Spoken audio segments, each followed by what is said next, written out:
blessed to have a galaxy of speakers today. A quick administrative announcement. All the participants are humbly requested to put their microphone on mute while others are speaking on the floor. For any question, you may type in the chat box. To add comments or to add a point, use the raise hand icon, and a humble request to maintain the sanctity of time frame.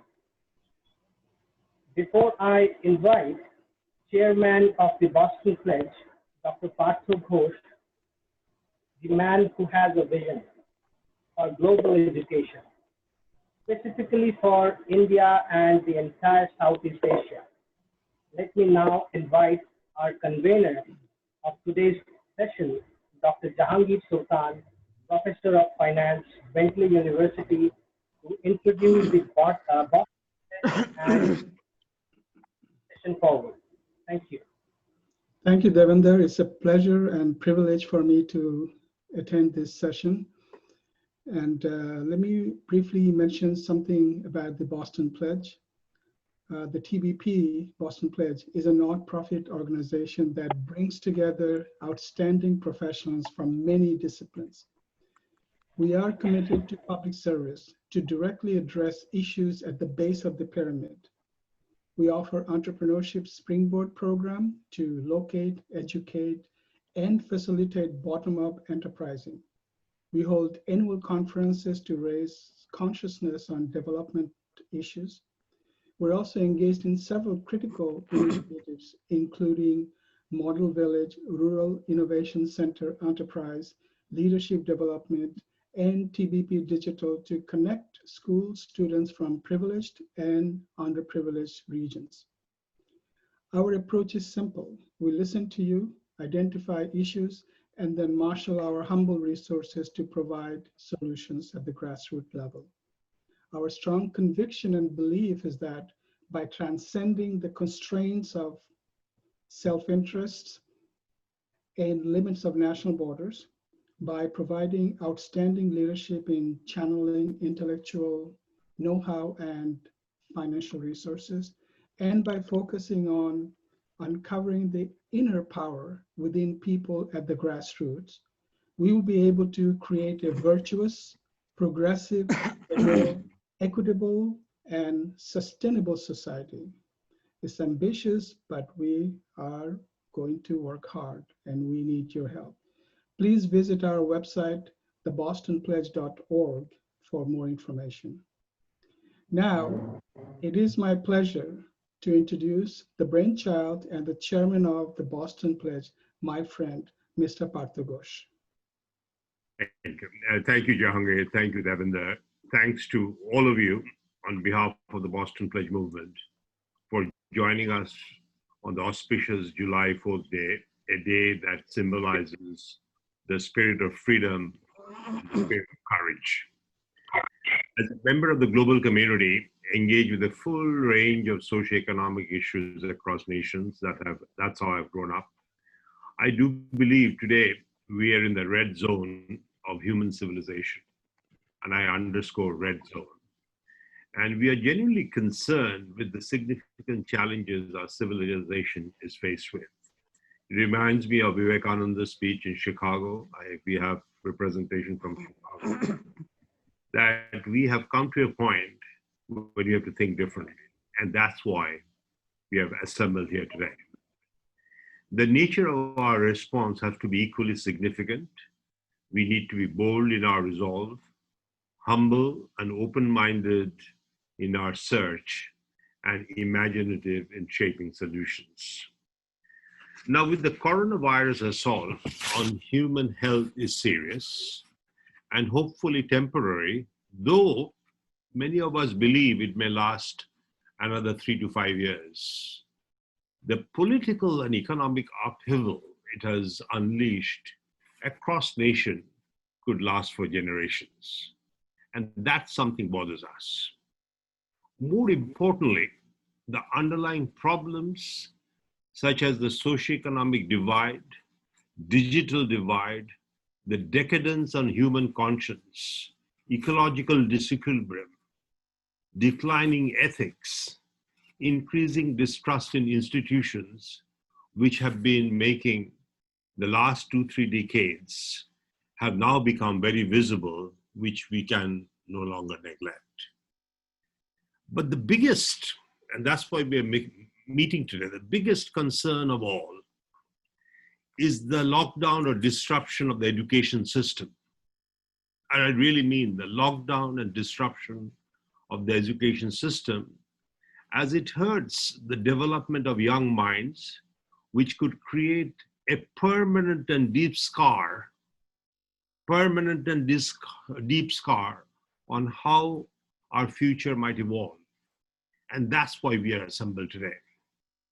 Internet-enabled, Zoom-driven education could work for a few, but majority, perhaps 70% of student population is out of that reach, which I'm afraid will further increase the knowledge divide between have and have-nots, whose severity could haunt us for multiple generations as the knowledge economy becomes more important.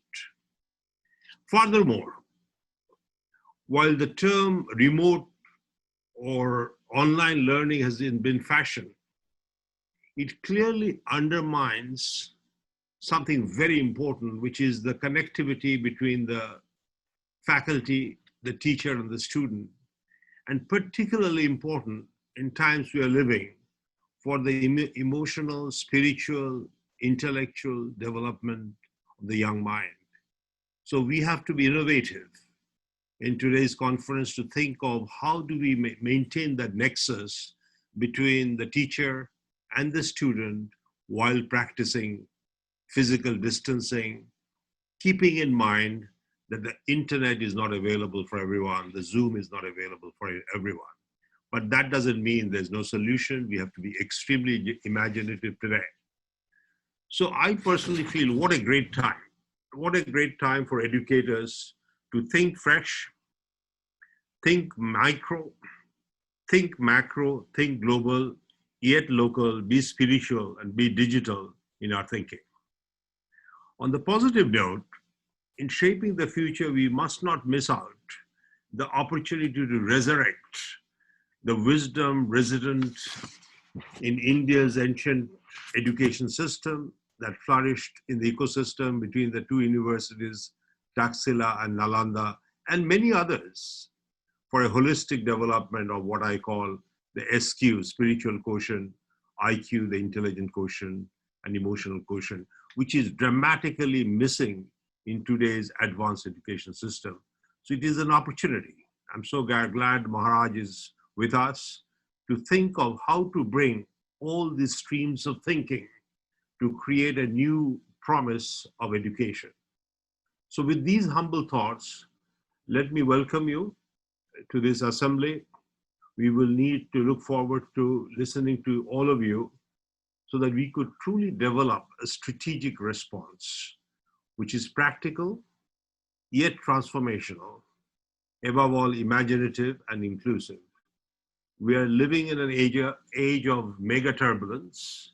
Equally turbulent have to be our thoughts so that we could navigate through the turbulence and shape the new world order. And once again, thank you very much for joining this assembly.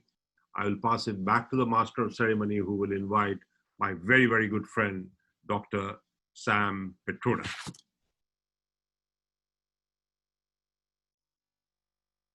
Where's the MC?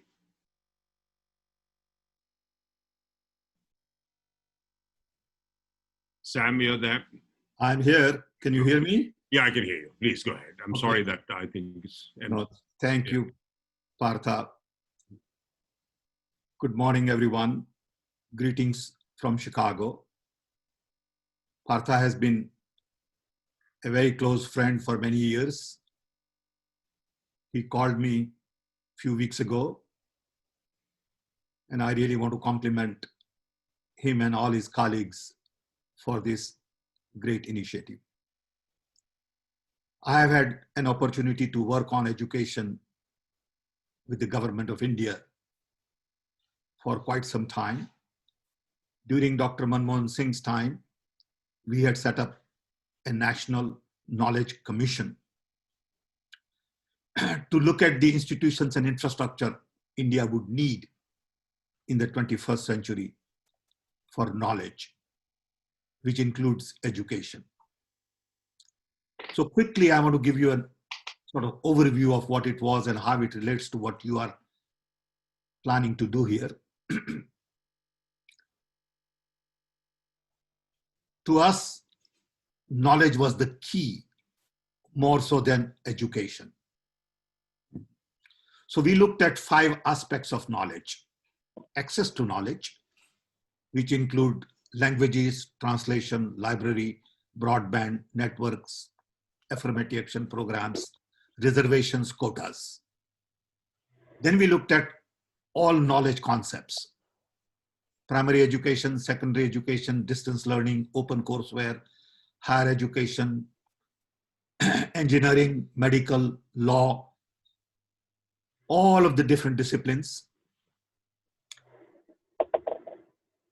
How do we get more of our kids into PhD programs?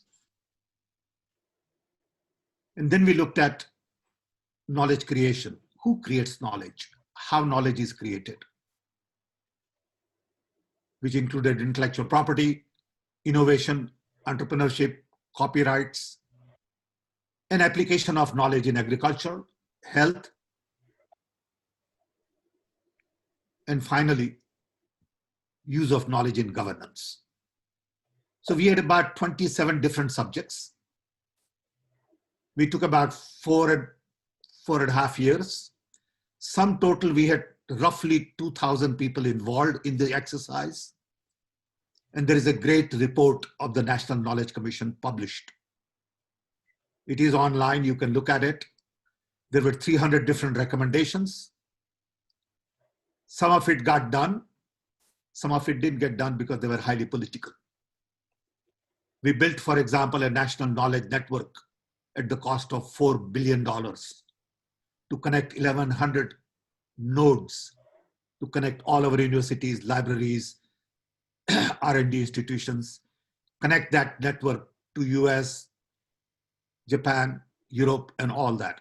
This network has become the core for all educational infrastructure in the country. But not many people know how to use it. So I will strongly recommend all of you to look at that report, because many of the things you plan to discuss today were in the report.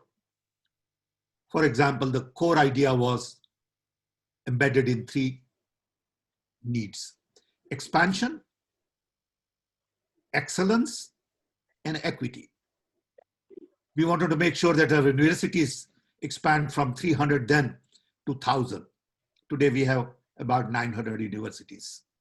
When we started, we had 300. Idea is to improve quality of education, excellence, which is still a big challenge. And third is essentially equity. We have to make sure that the poorest of the poor can indeed get the best education possible. Finally, to summarize, I would say there are 5 key points that I would like to emphasize for all of us. 1, education is not just empowering, but it's also redefining yourself. I'm a son of a carpenter. When I got my degree in physics, in computer science, people forgot what my caste was. I got empowered. And everyone must recognize that education is redefining yourself. And it is a lifelong process. You go on redefining yourself every 10, 20, 15, 5 years. Education doesn't happen in school only. It cannot be in isolation. It begins at home, with your friends, in your environment, in your ecosystem. A little child needs to be told what salt is all about. It is not white powder. It is chemistry. It is food. It is taste. And all of these things happen not just in school. So school, according to me, is one little element in education. Third, today there are three important things in education. One, motivation. If I'm motivated to learn something, no one can stop me. Two, time. Am I willing to devote time required to learn something? And three, content. Fortunately, best of the best brains have developed some great content on the internet. Online learning is here to stay. It is going to expand. A lot of people have resisted it. But I believe online learning is going to empower us. It will force us to create new business models. At the end of the day, the real challenge is to make somebody self-learner. If we can make our kid self-learner at the age of 12, 15, you don't need 4 years degree program. You don't need to spend $200,000 to get an MBA. Brick and mortar education system, according to me, cannot last for too long because it is too expensive. It is elitist to some extent. It has its place in the society. But if we want to democratize education, we need to really focus on new ways of learning.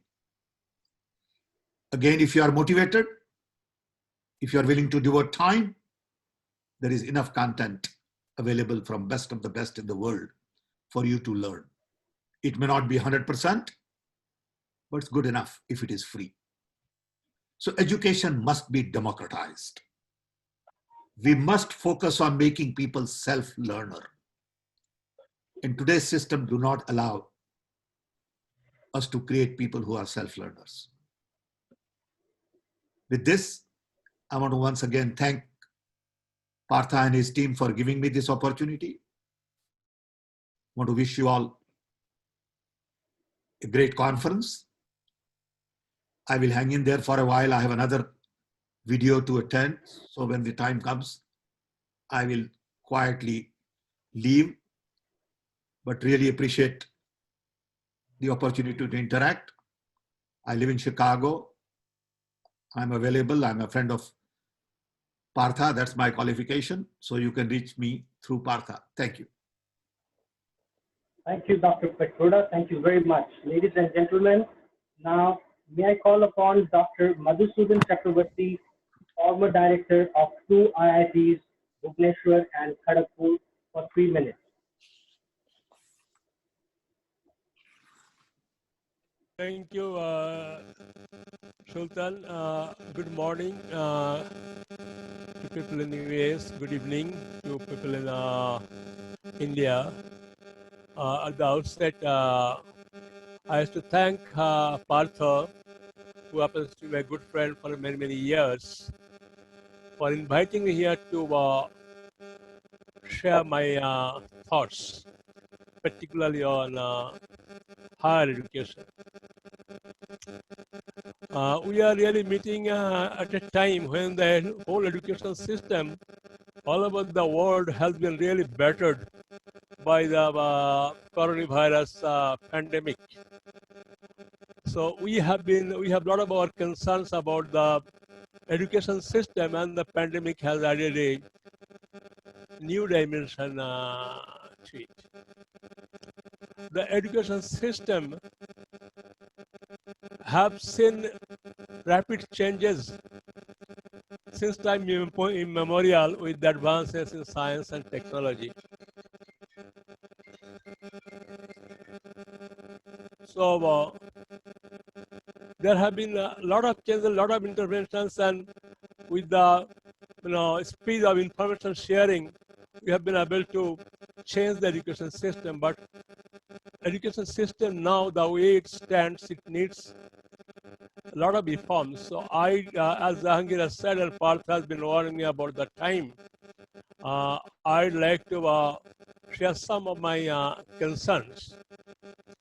And my first concern about the present day education system that we have in higher education is extensive commercialization. This extensive, I'm sorry.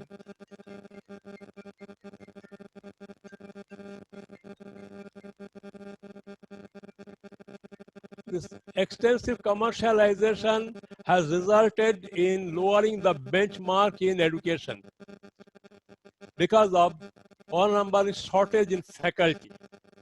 People are not willing to come to work as faculty or take faculty teaching as a profession.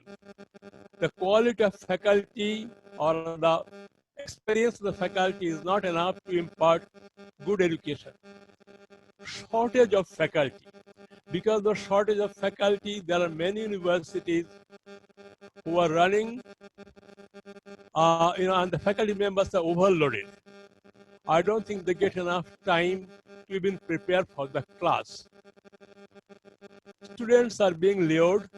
A lot of students are joining without whether they are suitable or not for a particular program. There is hardly any research. There is no effort of creation of new knowledge. So the extensive commercialization has lowered the benchmark of education like anything. My second concern is, too much of a specialization, too narrow specialization at the undergraduate level. The undergraduate should be more of a foundation type of a degree program. The students who graduate with their undergraduate degree, BA, BCom, BTech, etc., they should be able to move at least laterally from one discipline to another discipline. But the commercialization led to the creation of narrow specializations at the undergraduate level, and the students are being lured to different programs. The students come out of the schools and they are confused and they do not know what kind of program they have to consider for their career path. And after they join the program, many of them, they find they're pursuing the wrong path, and that leads to frustration, unemployment. Because of the excessive commercialization and this kind of narrow specialization, we are turning out graduates who are unemployable. This is a common knowledge to everybody. My third point was really about the online education. It seems when the pandemic has come in, everybody thought there's a eureka moment for online education. And business and I should say that the market force is pushing that we should really go for online education. But I'd like to point out that online education can only be supplemental. It cannot replace the education, as I think Sam was pointing out. For the development of a student, for the overall personal development, the students do not learn only in classrooms. So just replacing a physical classroom by a digital classroom or virtual classroom is not going to help the education system. I am sad to tell you very recently, as Partho was pointing out, there is a big divide. 70% of the people do not have access to online education. A young girl student committed suicide because she could not attend classes. She did not have a smartphone. This kind of situation cannot be permitted to continue. I think I can go on and on with my all experience because I spent my whole life in the education sector. And I also had the opportunity to build new IIT. With my experience, I can tell you that we have to now we got to go for a strategic planning on how to really deal with the situation, rather the complex situation, and how we can make changes. Let me tell you, the commercialization of education has come in for quite some time. If you want to make a dent, it will take really some time, and you have to make strong efforts. I think with these words, I'd like to thank Partho and the Boston Place for giving me the opportunity to share my thoughts on higher education. Thank you very much. Thank you very much, sir. Now, Ms. Shahana Singh, author, writer, columnist, for 3 minutes. Over to you, ma'am. Namaste. It's a privilege to be amidst all of you. Just like the others, I'm reflecting that today we are seeing a collapse of systems around us. We are the economy, education, industry. So we are really at the crossroads today. And if you look deeply into what is the reason for this, as many others observe, it is a failure of the education system. So the world was running like there was no tomorrow, right? There was unbridled consumption. Products were being shipped from one end of the world to another end. And there were diseases like cancer, autoimmune diseases, mental health issues that were devastating people. And there was, on top of that, there was environmental pollution. There was huge over extraction of resources. And there was climate change. All these things basically the world was already unraveling when COVID struck. So at the core of it, I see that there is a disconnect from true knowledge, a disconnect from the self, from understanding the self, and a disconnect from knowing the goals of humanity. Are we here to maximize profit? Do we need to maximize our happiness? So all these things were not clear to us.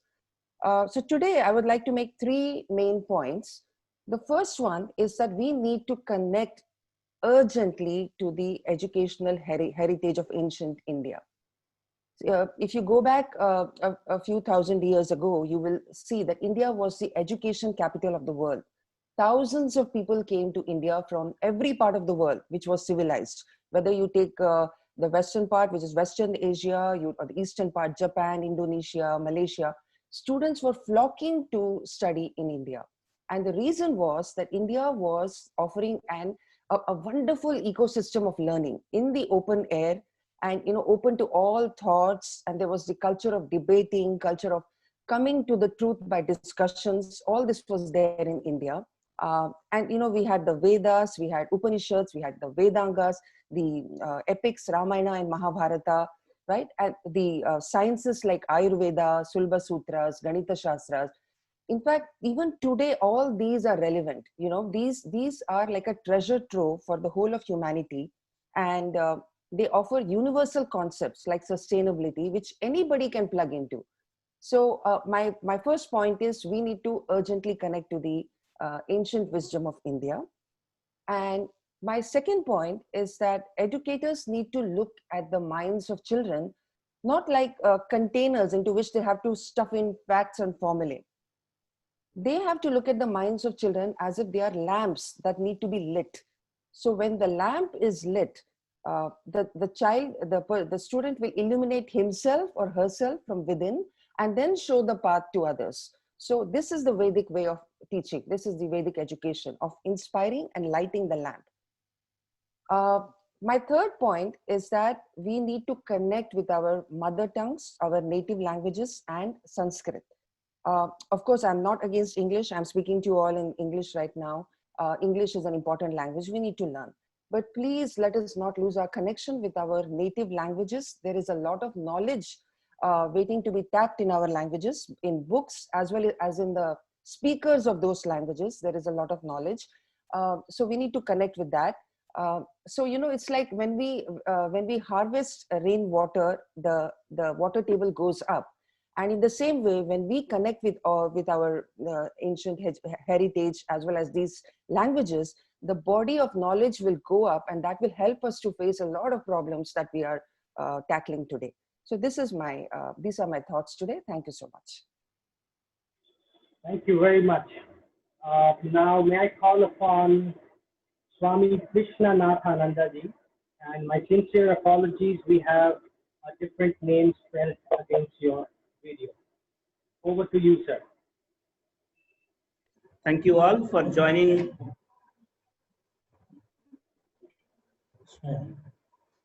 Thank you all for joining this session.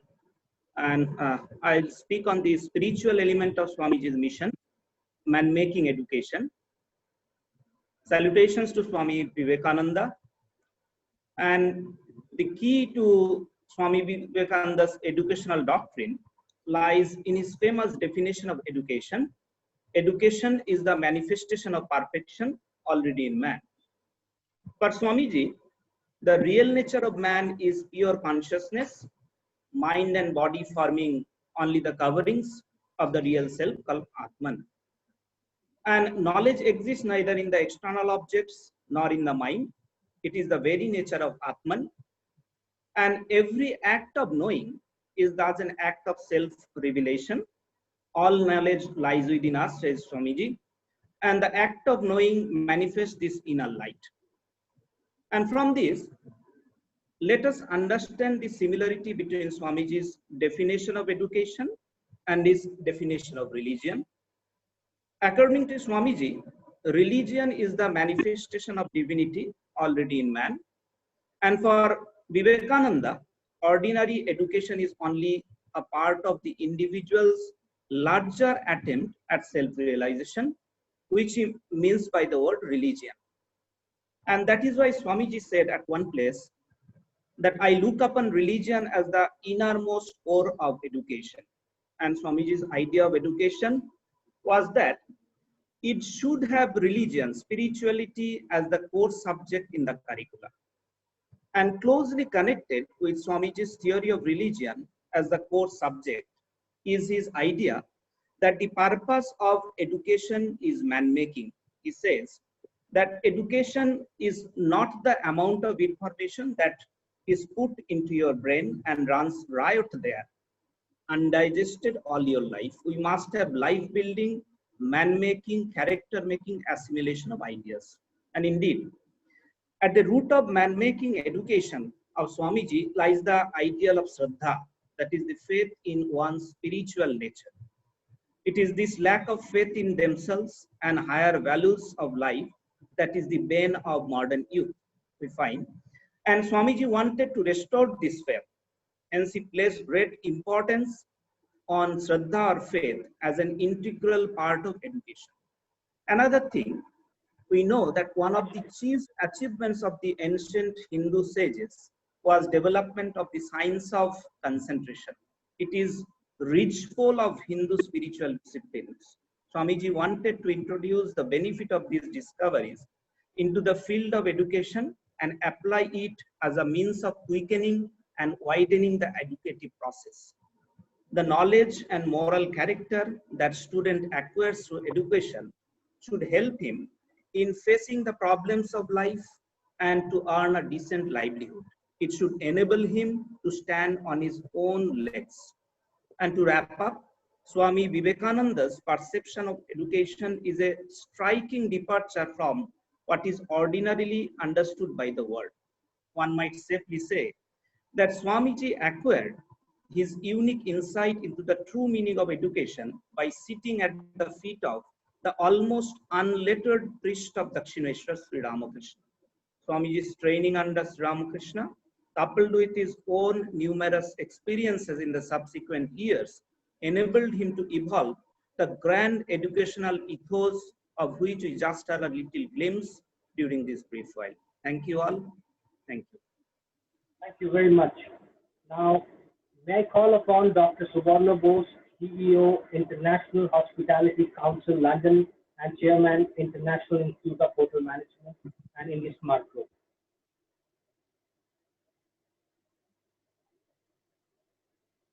Dr. Subarna Bose.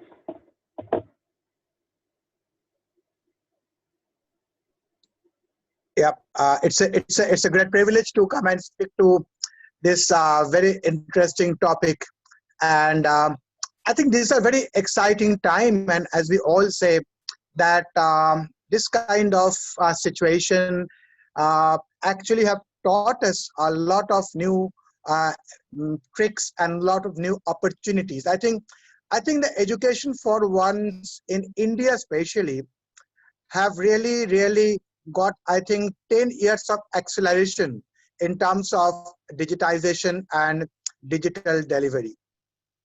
Mr. Pitroda was speaking about democratization of education, and I don't think that there is no other better vehicle than the digital media to take it forward. And I mean, just like right now, we are talking from different part of the world, just on a laptop or a mobile phone. I mean, the technology has brought everybody in the world so closer because of this pandemic. And I think this is one of the big takeaway. Obviously, there are areas where digital education are possibly not that great, but I think on the whole, these are the exciting time for the entire education fraternity of the country, where we can actually use the resources, we can use the technology to reduce the digital divide. I mean, mm, one of the panelists was speaking about the faculty and the shortage. I think with the digital technology, you don't have any problem about the faculty now. You can have people teaching you from all over the world, and you don't need to be coming and physically teaching there, because I think the teaching in digital media can be actually much more engaging at times. We have seen in a lot of institutions that the digital delivery has been extremely useful and actually much more engaging, and a lot of students who generally don't ask any question in a classroom, especially in undergrad, are asking a lot of questions because there is no peer sitting around him, there is no fear. So I think this is a great exciting time. Regarding the challenges, I think the biggest challenge is that our faculty, the teachers of the universities, were never been trained on the online platform delivery. So I think within 48 hours or 3 days, they have been told to go and deliver online classes. And what they did was that they replicated what they used to do in front of the blackboard, and which is exactly what was not expected, because the online delivery is a different learning strategy where the engagement level is much higher than when you teach actually one-to-one. So our faculty, the professors, and I've seen a lot of highly educated professors, they're struggling to teach from the laptop, because they have never been taught that the online delivery is so different.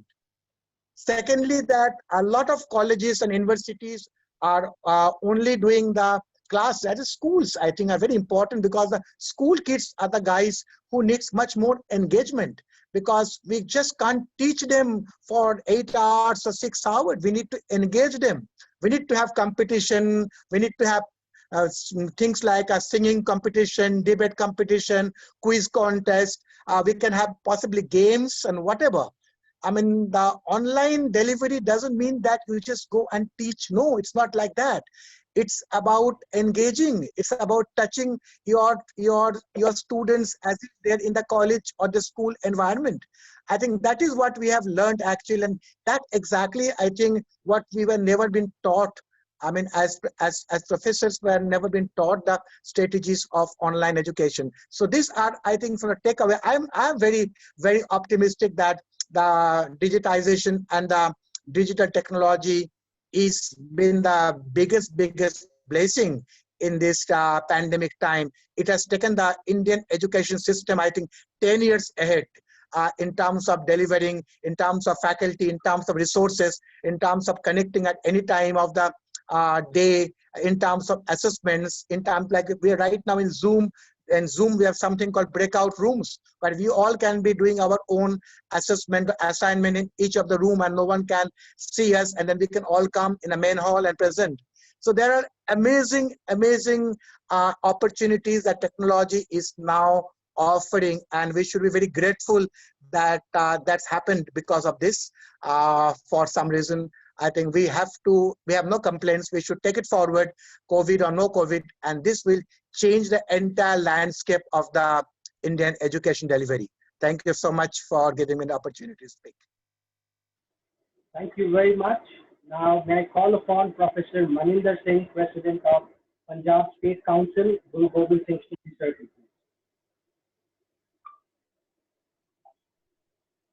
Hello, I am audible, sir?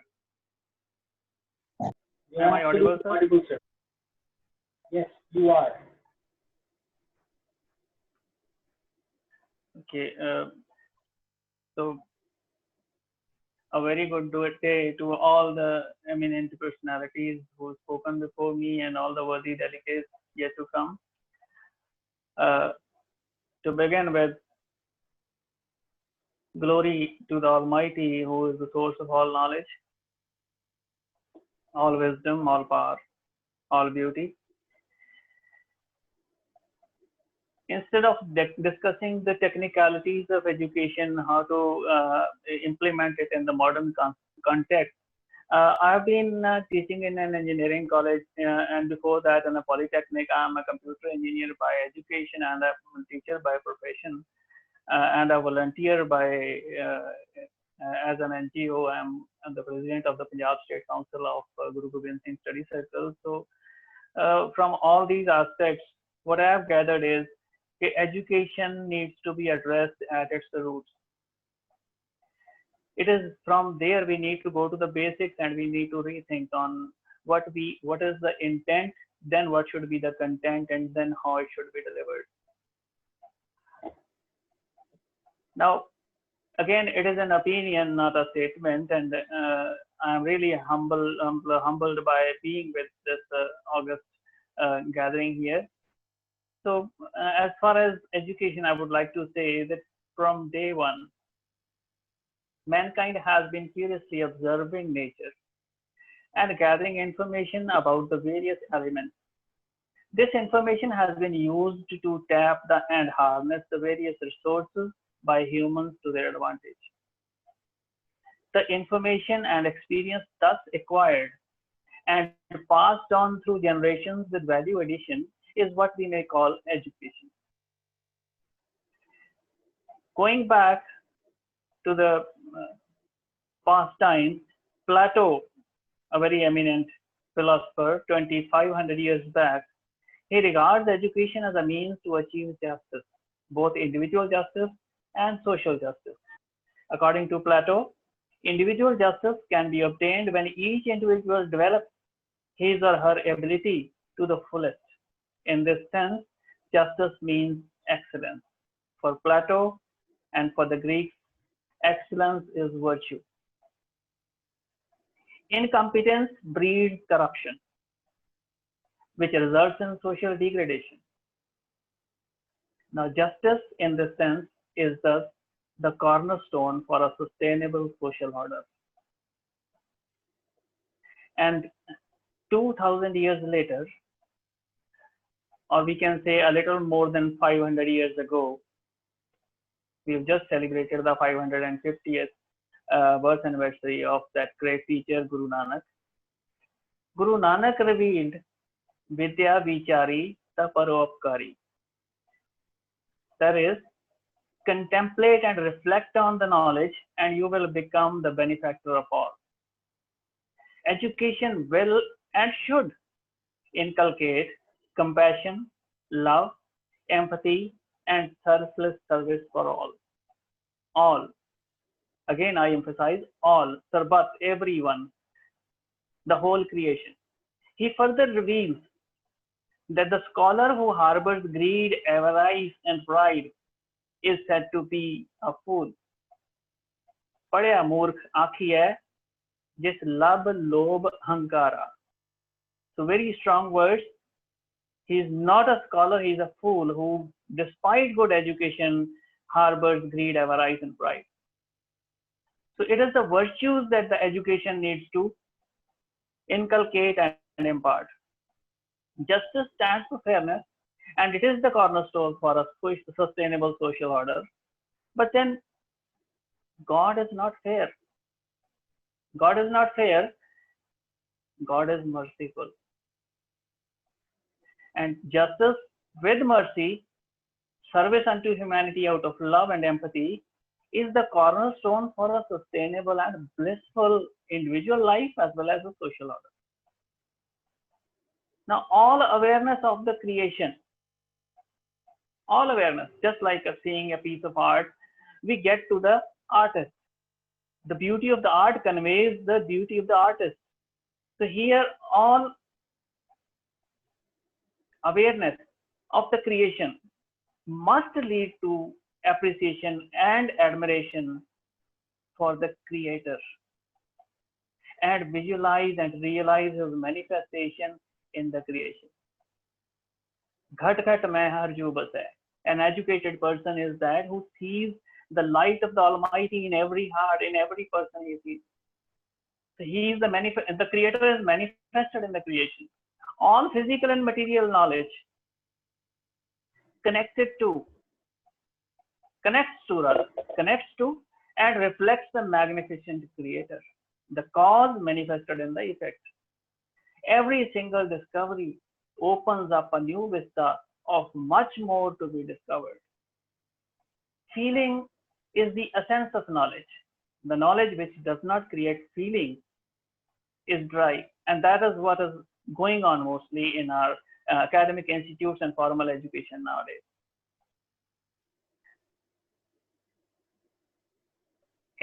The truth, the eternal truth, the creator, is as incomprehensible as the vectors of the creation are. Limitations of the ever-evolving human intellect notwithstanding, the seeker must go on with a never-ending endeavor to seek and align with the truth, as herein lies a life of well-lived. It is not just what Guru Nanak propounded, but how he propagated that is equally important for educators to inquire and emulate for effective results. It is not just what it is not just what, I mean the content. It is not just what, but when, where, whom, and how that is subtly taken care of by him. We read his life, we read his teachings, and the way he delivered those things, we get answers to all these. And most importantly, he walks the talk.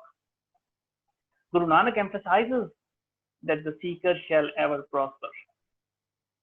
Khoji upjai badi bin se.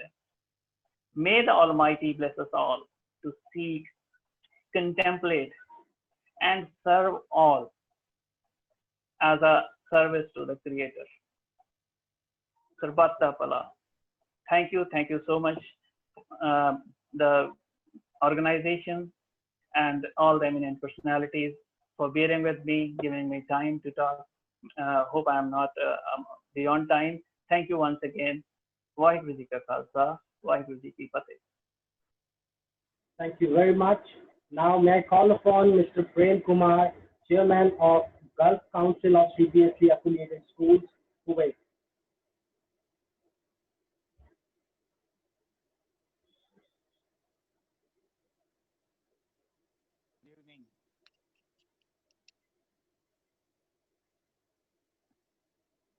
Good evening, esteemed guests.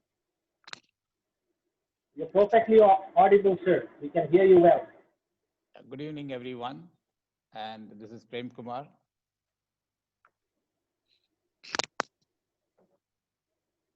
From Kuwait. It's my honor and privilege to be present with eminent dignitaries. I'm just an educator in the Middle East, based in Kuwait now. I was in Oman, Muscat, for about 2.5 decades, and I'm here in Kuwait for last 1 decade. I'm associated with the schools in the Middle East, and I'm a teacher of chemistry. And I continue to teach chemistry to the high school students. Education for 21st century learners should connect with real life situation, is what all of us agree today. COVID-19 has paved way for this. Students are now becoming more independent learners as they're not having direct contact with their teachers.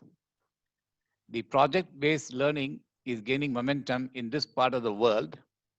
And as one of the esteemed panelists a while ago mentioned that the digital connections has enabled the continuity of education in all over the world. In higher education today, learning activities focus on challenging students throughout their studies, enabling them to acquire the knowledge, skills, and attributes that will equip them for a rapidly changing and complex world and ensure they have confidence to thrive as global citizens in the 21st century. The role of educators is to create the environment that best supports this learning process.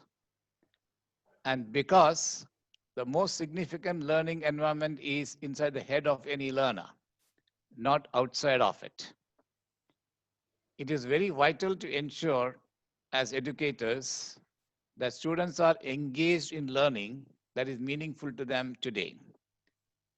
As Dr. Sam had mentioned a while ago, that salt, when they consumed, they should know that it's a chemical, sodium chloride.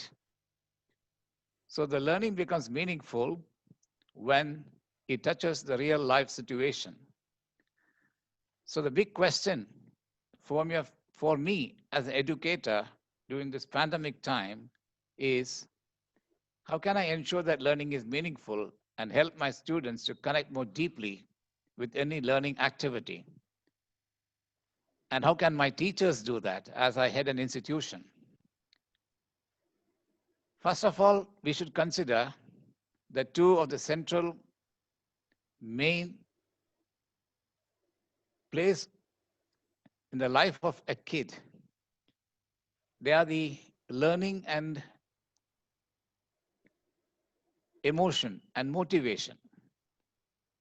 When our emotions are activated, our cognitive functions are profoundly impacted.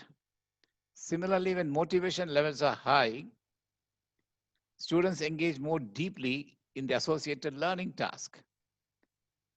Ask any educator today about the joys of teaching a highly intrinsically motivated student. Indeed, research has demonstrated the power of personal engagement, demonstrating that contextualization and personalization produce dramatic increase not only in students' motivation, but also in the depth of their engagement in learning. Over the past 3 decades of my teaching chemistry to high school students, I have developed an approach that has helped me make my own chemistry teaching meaningful and also helped all my students to connect deeply with their learning. I really want to see my students connect with the topic and ask more and more questions as they immerse themselves in their learning and enjoy learning as well. How can we achieve this? To achieve this, the curriculum of 21st century must be revamped, especially the CBSE and the NCERT textbooks. It must be more relevant. It must connect to real world and to students' career paths. This connection isn't always obvious, particularly when teaching an abstract chemistry concept that students can perceive as pointless or irrelevant. To stimulate students' curiosity and interest, I've introduced a contextualized approach, making the content relevant to my students and linking it with real world scenarios. Although I developed this method for chemistry classes, I'm sure it can be used with any subject, and I request all the educators to try and make it possible. As teachers, we should be in a position to quench their thirst when they ask questions like, why are we learning this? What use is this to us in our career as engineers, doctors, and so on? When we fail to quench their thirst, they declare that learning is not so meaningful. So I conclude by stating that learning has to be made more meaningful and more connected with real life world situations. That is my humble request to everyone. Thank you. Thank you very much, I would humbly request all the panelists to be within the time frame. We have eminent speakers from different parts of the world, and we want everyone to make their points heard. So it's a humble request. Next, we have Miss Pauline, born in Paris, France, now settled in India, a social entrepreneur and now sustainability director at Techno India Group, Kolkata. Thank you, Devendra, for bringing me in on this platform. This is Pauline from France, actually talking to you from Kolkata, where I'm based as a sustainability director at Techno India Group. I will just go through three main points, trying to not repeat what has been said, because I would agree with most of the comments already said, but maybe adding on top of that. I think first point, it is interesting to see the failure of the education system as not the consequence to the crisis, but the cause of it. So kind of reversing the thinking process, thinking about how could the educational system, how could it have maybe saved us from the crisis or prevented us from going through the crisis? How can education, how could it have made us better react in terms of crisis management to it? And I think, as was mentioned already before by one or two speakers, it takes us back to sustainability education and to the kind of values that we want to bring into our curricula. I think if the previous generations of learners, as well as the present generations of learners, knew more about sustainability, knew more about how to think long-term, knew more about our connection to nature, our impact as a human being on our environment, maybe the crisis could have been maybe not prevented, but better dealt with, and its impact might not have been as big. So thinking about education as one of the causes potentially of the crisis and not only as a consequence of it, I think that is very interesting. Related to sustainability education, the fact that we know that sustainability should be one of the values that we inculcate to our students is not new. So I think now it's a lot about trying to implement what we know should be done and stop, always talking about it by making educational systems a bit more flexible and really daring to implement the curriculum changes. The second point that I want to raise is, it was brought in before in the conversation, is that one of the dangers that we see in the education system nowadays is the inequality of access to education, not only because of access to technological device, which is definitely going to be a reality, and I can see this with Techno India Group students since the beginning of the crisis. Depending on where you are geographically, you don't have the same amount, the same access to education. Depending on the facilities that you have technologically at hand, you will not get unequal access to education. But I think it also is dangerous in terms of an education system that may only reward the students that are spontaneously and intrinsically and organically self-learners and curious. Not all students and kids are born with this capacity to self-learn and to be self-disciplined.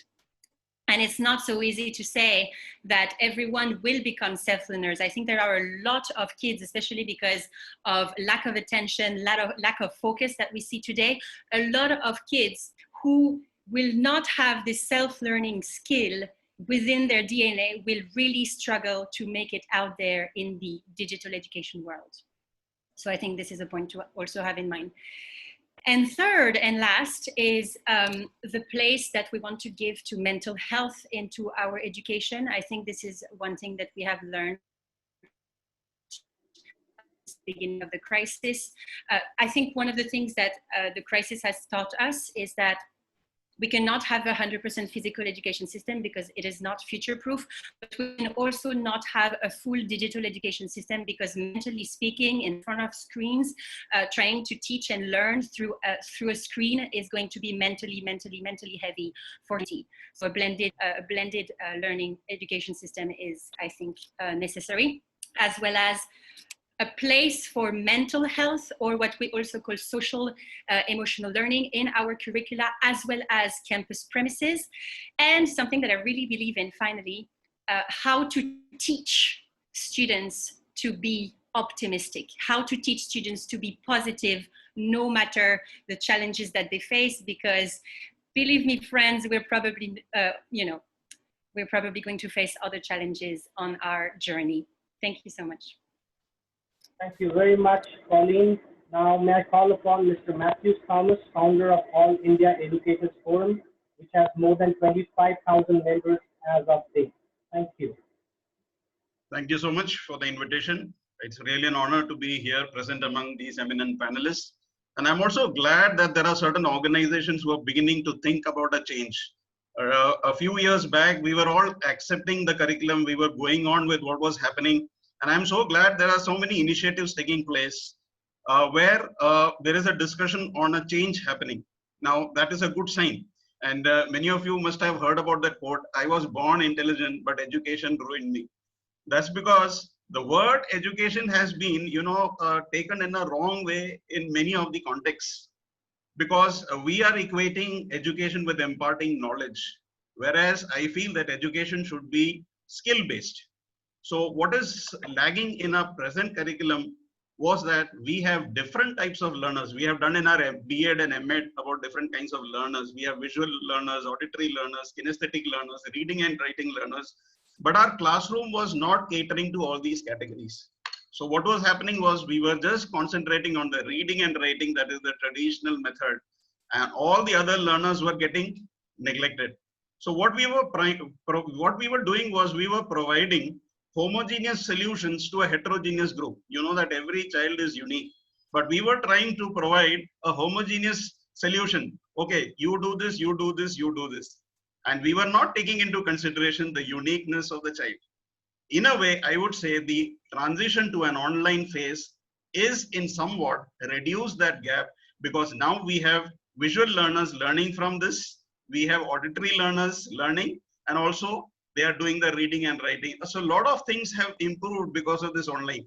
However, there are a lot of flaws, or there are people who are speaking against it, but there are a lot of positive points for different types of learners that has come out because of the COVID condition.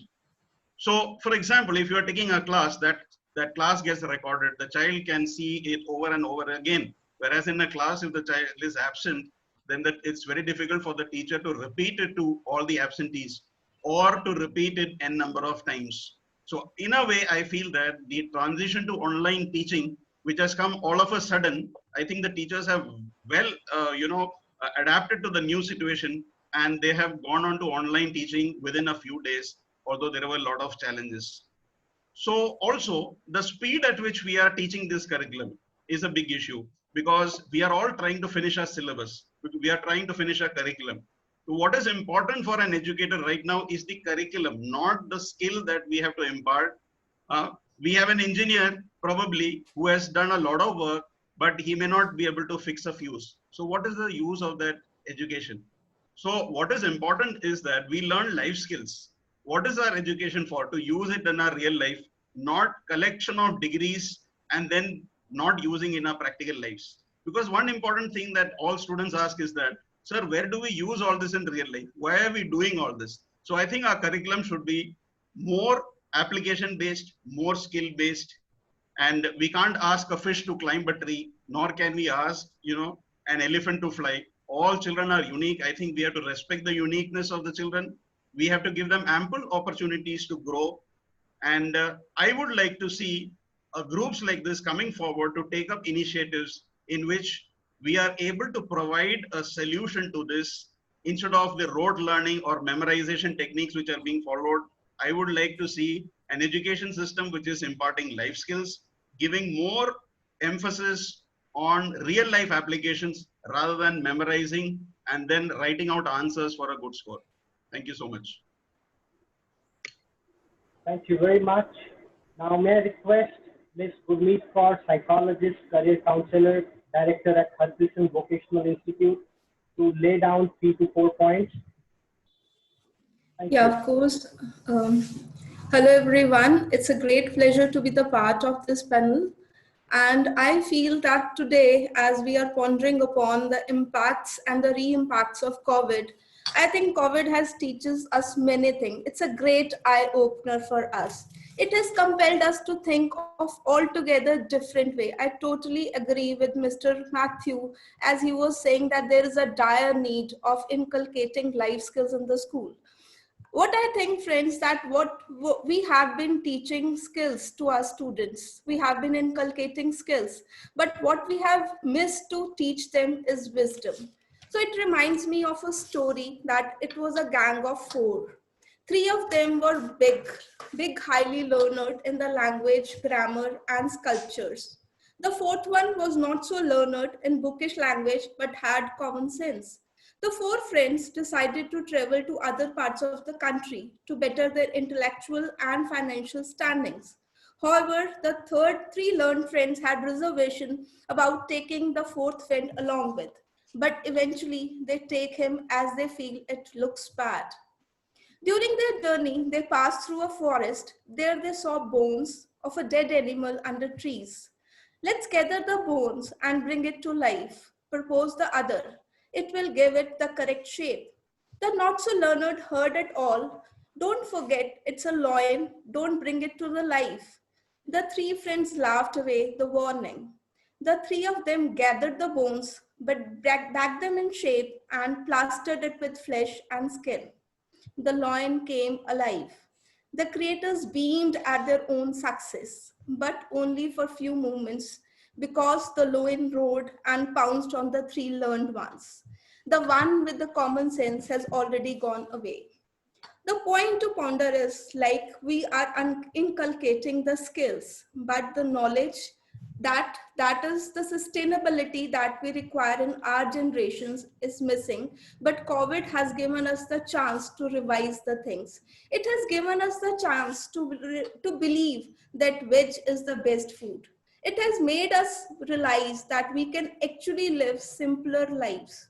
COVID has made us understand that what's God plans for us, we must have direct connection with the powerful Almighty. He is the supreme force. Now let us join together as Boston Pledge has taken the initiative. I congratulate the management, the WILFO, that has created this platform for all the educationists to come here and to discuss about that what could be done. I feel that it could be done in three effective ways. That lies in 3 R's. First is revise, revive, and refresh. As academicians, you will agree that revisions play a crucial role in deciding our results. Similarly, if we revise that what we have loved, what we have done, and where it went wrong, then how, with all the disciplines we have created indisciplined generations and society, we need to revise that our system so emphatically good enough that we are making our generation's life ready. Have we made them learn that Nako Bari Nahi Bigana Sagal Sang Humko Ban Ai? Have we made them realize that Pavan Guru Pani Pita Mata Tartma, that means that we are celebrating every year the environmental day, but still we don't make them forge upon to think that what our father, the air that is giving us, the mother, the land is giving us, and we need to respect it. But this is given by this is one of the blessing of the COVID, that it is making us realize the importance, and it should be taught in our schools level. It should be, it is the time that we could revive our systems. I agree with all the panelists that we are thinking upon that there is a dire need that we should revive our systems that we are teaching in the schools, the basic curriculum that we are teaching them. There are the panelists that are there with us and that are from IITs, the director of IITs, and the system that we have in our IITs, that is one of the perfect. And why can't, like, we are looking at them, that why can't we have that systems in our schools also, that where the school students who are coming out, why they have to like concentrate on the conventional or pedagogies that are outdated? Why can't we have the systems that as the student coming out of the IITs has knowledge, has like the things that he can give to the world. Similarly, if we can align those systems in our schools and can bring about the pedagogical change, this would entirely revise the system. Another thing that I feel that could be implemented is, like, along with this, as a psychologist, I have developed some of the systems that are implemented at the local levels, but those systems had made it really possible to bring upon the change that is required in our systems, that is based on experiential learning, flipped learning, peer learning. So I feel that these in the educators in the Springboard, they can help the educators to implement these initiations in their schools. They can help them like initiate these systems. I feel that teacher training programs could be initiated in a revised manner, so that every teacher can bring out the best out of every child. As Mr. Matthew was saying, that there is a uniqueness in every child who is there. So I feel that if the teacher is trained enough, he's capable enough to bring out the best of every child. So I think awareness about careers also should be initiated at the right age of 12 to 13 years, so that every student can make it realize that they are best. And it is not that if we all know that if fish is asked to climb a tree, it would spend its whole life that it is stupid. But if it is given the right direction at the right stage, then of course that is going to bring a paradigm shift in the career, in the satisfactions, and in the contemplations that are there in one's life. So our modus operandi should be to incite curiosity among students. It is well said that if you can teach a student a lesson for the day, but if you teach him to learn by creating curiosities, by making him self-motivated, he will continue the learning process as long as he lives.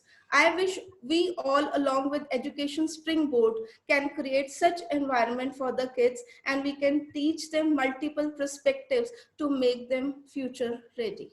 Thank you.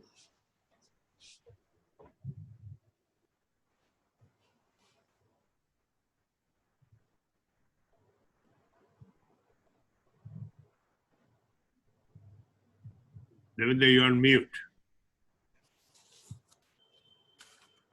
I would request the IT team to unmute me. Am I audible now? Okay, so we have overshot the time frame, and I would love to hear out to each speaker that we have from different parts of the world. May I humbly request to all of you to just stick to the time frame. Next, we have Ms. Nina Arakan, founder of Mind and Me New Delhi. Thank you so much. I feel so honored, so humbled to share space with such eminent personalities over here. I'm a founder of Mind and Me, which is an innovative learning center for kids, where I have researched on a lot of learning methodologies where children love to learn, and they are on a path of self-learning. That is my aim. So I'm so glad, I can't tell you how glad I am to be a part of this panel.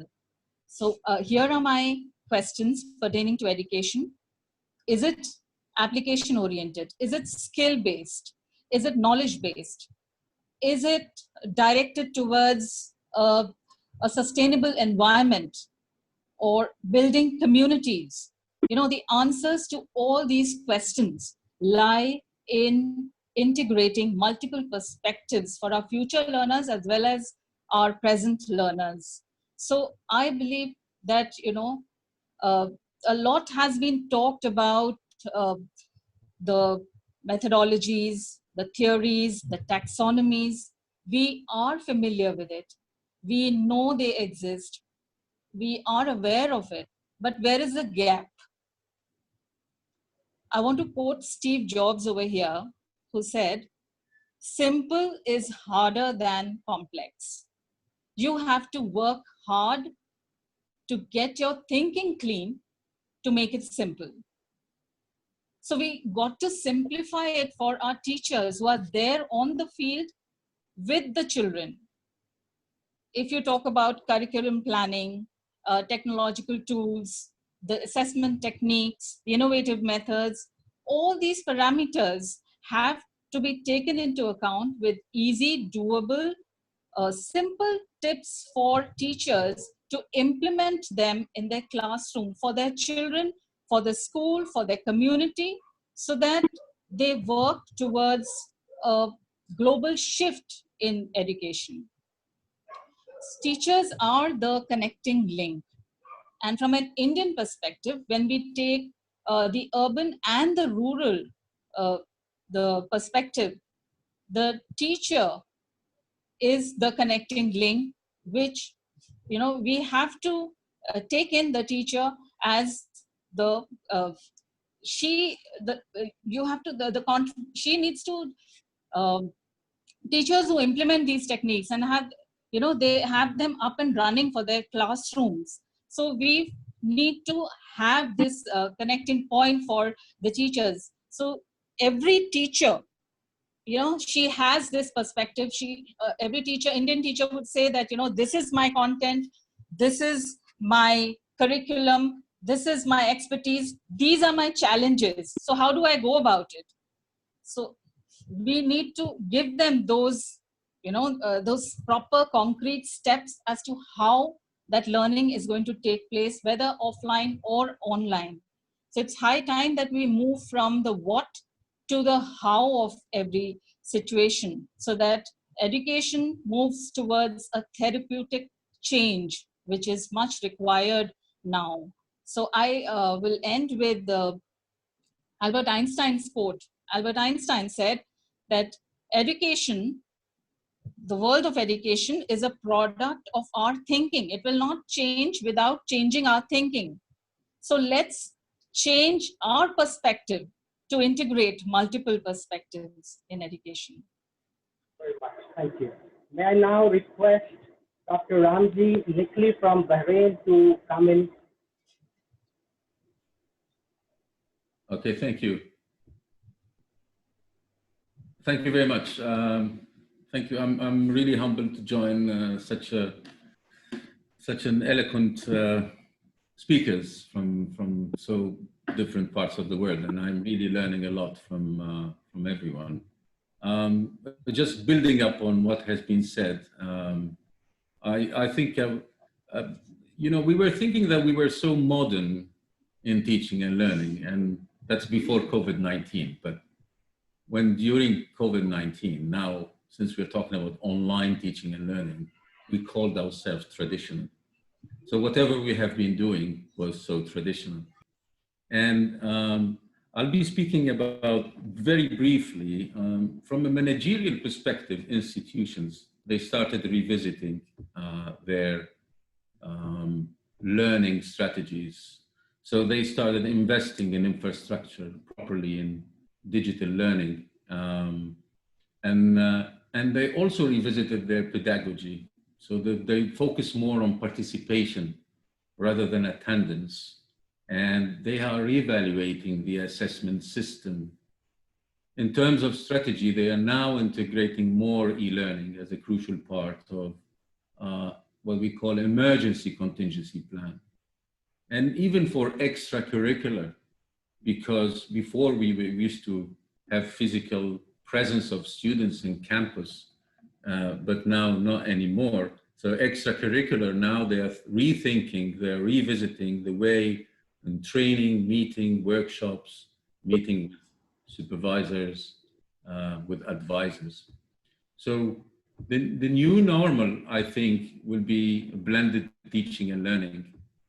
So there will be maybe a semi-campus experience, less traveling, semi-reliance on technology, not necessarily full.